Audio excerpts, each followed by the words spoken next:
the Hokies struggling early against East Carolina. Then they kick it into gear with 57 unanswered. When I saw the line at 23.5, I thought the Hokies were in good shape. Then I saw the early scores and was puzzled by East Carolina competing. And yeah, Virginia Tech remembered who they were playing, not the East Carolina of 3 years ago, but the current edition that gave up 56 last week to West Virginia. So your thoughts about the Hokies with one impressive showing against West Virginia on a neutral site, and then obviously two teams that they completely handled.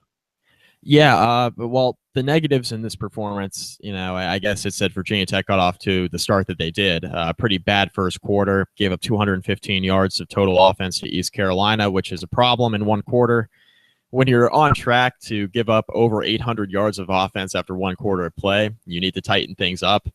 Tighten things up they did, because East Carolina had 4 yards of total offense in the second quarter. So the adjustments were made.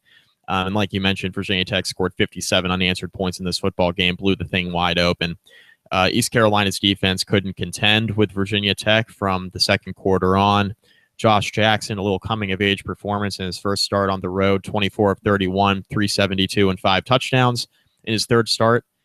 A very solid game for him. Cam Phillips broke the single-game record for most receptions in a game with 14. He had 14 catches for 189 yards and 3 touchdowns, cementing himself as one of the best receivers in the ACC. A lot of people thought he was probably a top 5 receiver in the conference to begin with, but he's proven here through the first few weeks of the season that he's extremely important to this football team. Joey Sly, Virginia Tech's kicker, made all 3 of his field goals yesterday. That's a big deal because he got off to a little bit of a slow start this season, but he broke the career record of field goals made for Virginia Tech in this game, breaking Shane Graham's record. I believe it was 64 or 65. Don't quote me on that. I don't have it in front of me, but 60-plus field goals now made in the career of Joey Sly. Big deal for him, as we're only 3 games into his senior season.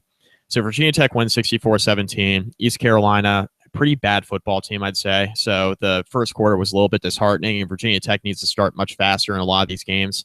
We saw the same thing happen last week against Delaware, where Virginia Tech got off to a slow start there. Ultimately, they won that game 27-0. So, Virginia Tech's got Old Dominion next weekend at home. Then the following weekend, they welcome Clemson to town, which should be a night game, and most likely College Game Day will be there as well, the way the schedule's looking and these teams are performing.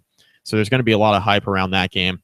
If Virginia Tech gets off to this slow of a start against a team like Clemson, they're going to be in a really big hole. They're going to be in really bad shape, and they're going to have a hard time digging out of it against a team of Clemson's caliber. So Virginia Tech needs to start faster. It's now 2 games in a row that they haven't started well, but they finished both of these games well, and I think that's one positive you can take out of the performance.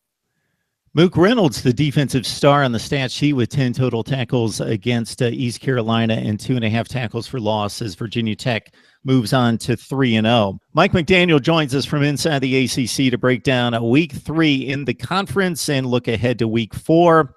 You can join Mike again on Inside the ACC and also on his podcast. Mike, let us know where we can find you.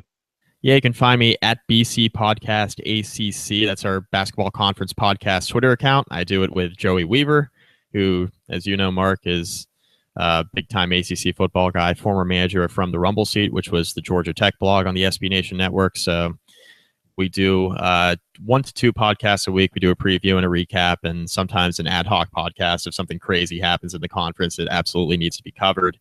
We have a lot of great guests on there as well. Bloggers from around the country. We've had Josh Parcell from the New College Football Country, and his site and podcast are doing really well. So we have a lot of great guests on there. So definitely come check us out. And then, of course, follow me at Mike McDaniel ACC and Inside the ACC on Twitter and on the interwebs out there, because we have a lot of good stuff going there as well.